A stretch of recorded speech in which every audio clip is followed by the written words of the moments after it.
Hello everyone! We are here for another art journal page, but this one is not for my ABC book, so yeah, here you go. Here's a little bonus for you.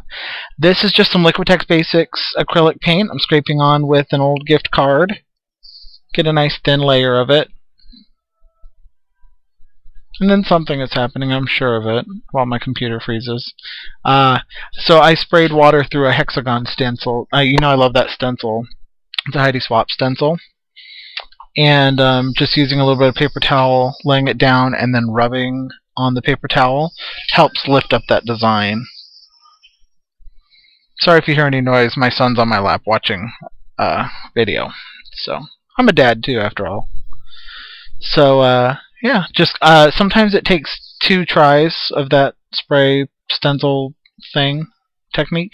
So don't give up if it doesn't work the first time. Like I said, sometimes you have to try more than once. But the key is to do it when it's wet, and it's actually better when you do it on gessoed paper, and this paper was not gessoed. Here I am using that patented technique of cutting. Do you like how I say it? Cutting? Cutting. Cutting. Cutting a face. Cutting a face? My son's a thug. He just got out of jail. He's talking about cutting people's faces. I don't know.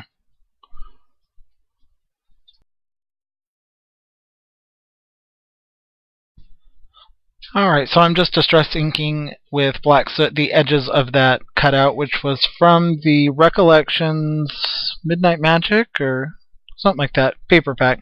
I bought 2 Halloween paper packs this year. I normally don't go for seasonal stuff, but I love Halloween, and a lot of the papers in these packs can be used for non-Halloween.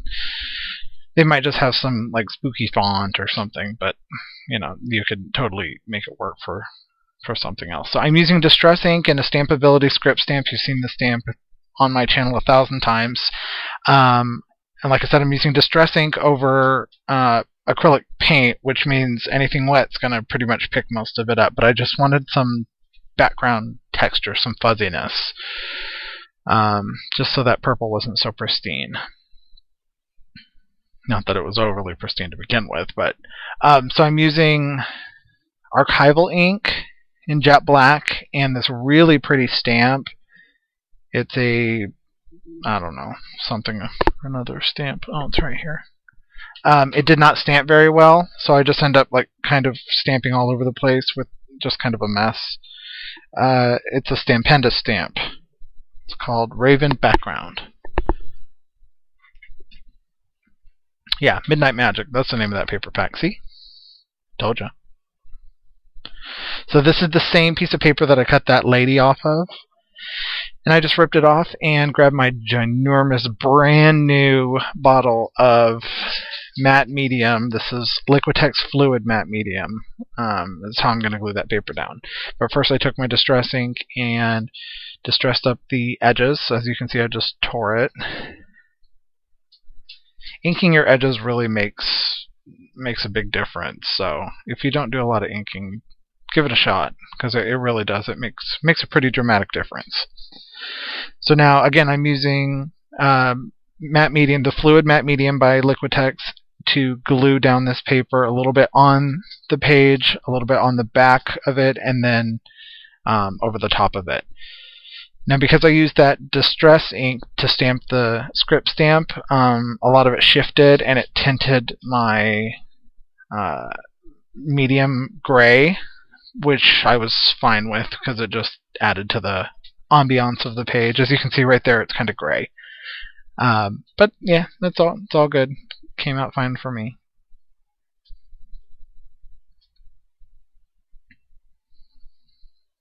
Aaron Brothers was having a 60% off sale, so I bought that ginormous tub of matte medium. It was normally $34.99, and they had a 60% off coupon, so I got it for like $15. It's like, heck yeah.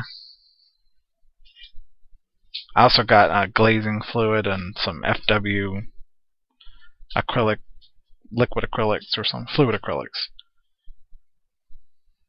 So I'm just not Mod Podging.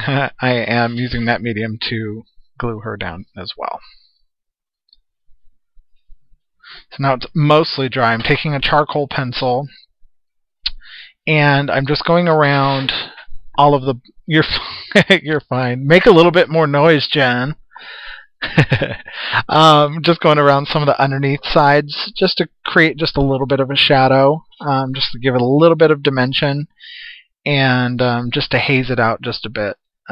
And it's nice because it just, you know, rubs kind of smooth, but I rubbed a little too hard on her right elbow, and it kind of tore the paper. So I just used the charcoal and filled it in. I don't require perfection. You know better than requiring perfection from me. I used a little bit of Spectrafix just to help set that charcoal so it doesn't go running all over the place every time you touch it. This is scare cloth, or it's essentially, is it cheesecloth or whatever it is. It's a lot of times you can find it at the dollar store. I got mine at the dollar store, or you can find it at Walmart, especially right around Halloween. This the tinted stuff is easy to find. And this is just black I've had in my stash since last year, and I finally remembered I had and pulled out. And I'm using just a little bit of hot glue to glue it down. And at first I did like a square thing, and I really hated it. Like, this looks like I covered up just one whole page. I just wasn't a fan. So I picked up the one corner, picked up the glue, tore the paper. You know me. I'm all about planning. So I cut it at an angle, cut a little bit more off just to give it a little bit of dynamic. And then I reactivated that glue by heating it with my heat gun, just so I didn't have to use any more hot glue, since there was already glue on the page. Took a little piece and stuck it in the other corner down there in the other page. Now I'm going to have to be really careful when I am working in this book when I'm using heat, because it'll reactivate the hot glue. So you have to think about stuff like that. You know, you always get in this drawer whenever I'm recording. It's cute. Your headband came off. These are Heidi Swapp banners. They're the resist ones. Oh, sorry. I'm going to pull your hair out. So I used Funky Fuchsia and Dilutions to ink them up, and I didn't use a baby wipe. I didn't take any of the excess off. I just left them the way they were. Like I said, just Funky Fuchsia and the black marble, mixed them all up together, and yeah, there you go. And then I just tore that one in half. I'm just trying to determine placement.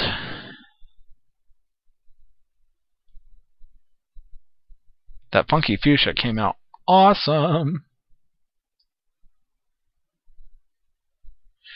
I used Fabri-Tac to glue everything else on this page down. I love Fabri-Tac. It grabs so quickly. You really don't have a lot of wiggle room. You can pick it back up if you're pretty quick, but you can't really slide it around too much. It grabs really quickly, so I was just eyeballing that where I wanted it and just cutting it straight so that way when I put it down it wouldn't go into the coil of the binding. So see, now when it goes down it's flat against the coil. I have to tell you guys, this is one of my all-time favorite art journal pages that I've ever done. I'm really proud of this page. My wife even likes it. And she's not a big fan of my work. I know, I'm kidding. But she really does like this page. This is the Industrial Chic papers that you can find at Michael's in the jewelry section. Why in the world they had them there, I don't know. I know Industrial Chic is a jewelry line, but the papers you'd think would be in the paper section, but no. So that back piece, the big one that I'm inking right now with Distress Ink and Black Soot, is a dry cleaning bill. And I actually just picked it because I like the colors, but it will actually end up working in my favor in a little bit. Stay tuned for that. So yeah, I'm just distress inking right around the edges and then just a little bit in the center just to grunge it up.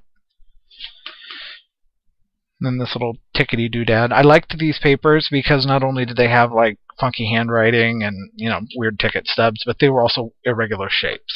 So they were cool. You're indecisive. Oh, I'm distress inking using Seedless Preserves from the fall collection. I guess I don't have to tell you the collections anymore since they're all sold individually. Seedless Preserves. I love that purple. It's a great purple. Crumpling up the little one, and then I'm going to use black soot to do this, the wrinkle distress technique. Excuse me. And this is, you just scrape the pad right over the top of the wrinkles, get it wet, and then dry it.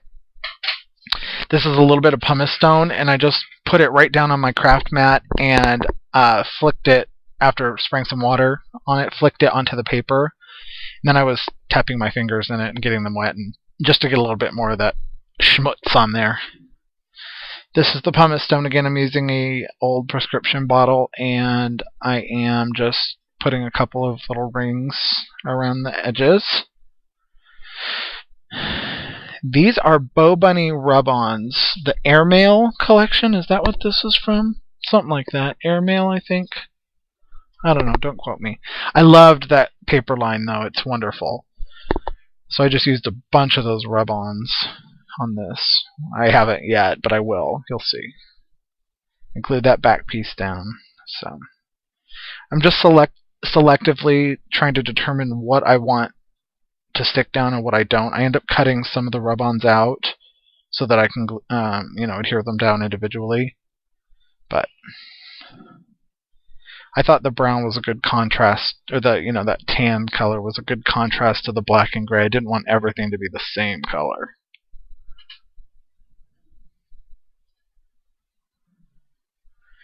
These little brown pieces look like little pieces of like brown shipping tape or something. They were really cool, so figured it made the page look kind of funky.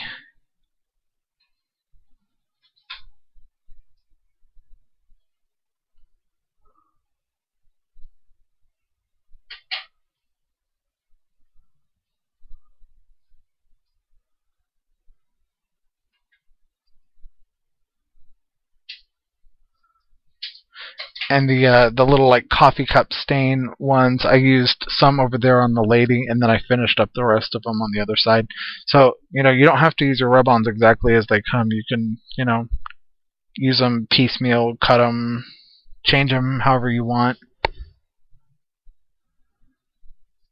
Cutting off the excess. And I did transition from the actual book onto that piece of paper. It'll end up getting covered up, but I did use another piece the same way.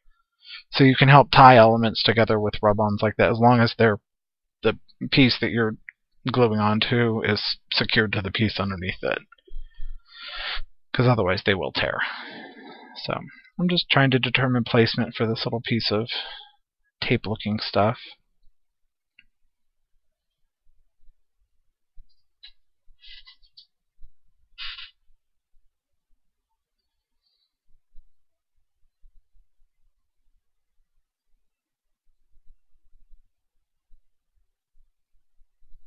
So this piece was one piece. It was sitting on the page earlier, and I cut it at an angle. It looked like it had...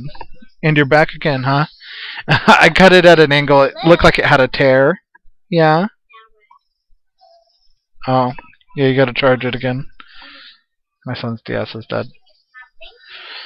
So I cut it in half at an angle, and now I'm gonna use two different pieces. One of my videos I had my dog on my lap, now I got my kid on my lap. Alright, so I glued down that second piece, and now I'm adhering that little piece of tapey looking stuff just to tie all three of those together. The background and the two pieces. Used a little bit more Fabri-Tac on the banner. This is just a piece of gray basil cardstock that I ripped on all four edges just to make it look like an old tattered piece of paper. Then I distress inked it with black. I didn't show you all that since I've done that all in this video. This video was getting long anyway. And I'm writing on it, trying to look all super fancy.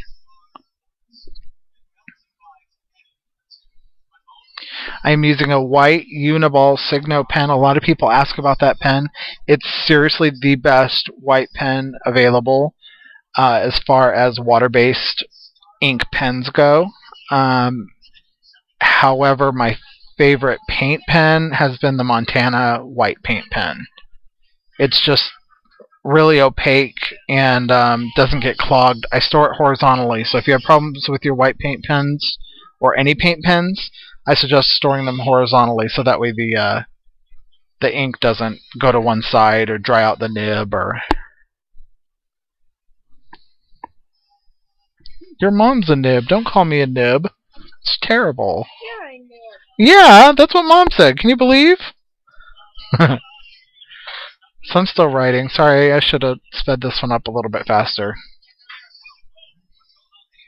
So what it says is, it says, "Dear John, the blood won't come out of your shirt. On the bright side, your burial shroud is spotless. Truly yours, Gabriella." I just wanted to use a capital G. I like my new capital G's. I've been playing with my my cursive again. So gluing that bad boy down with a little bit more Fabri-Tac.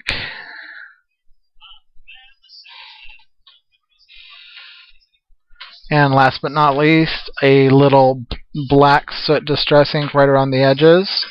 Just to help frame in the page, give it a little bit more darker look.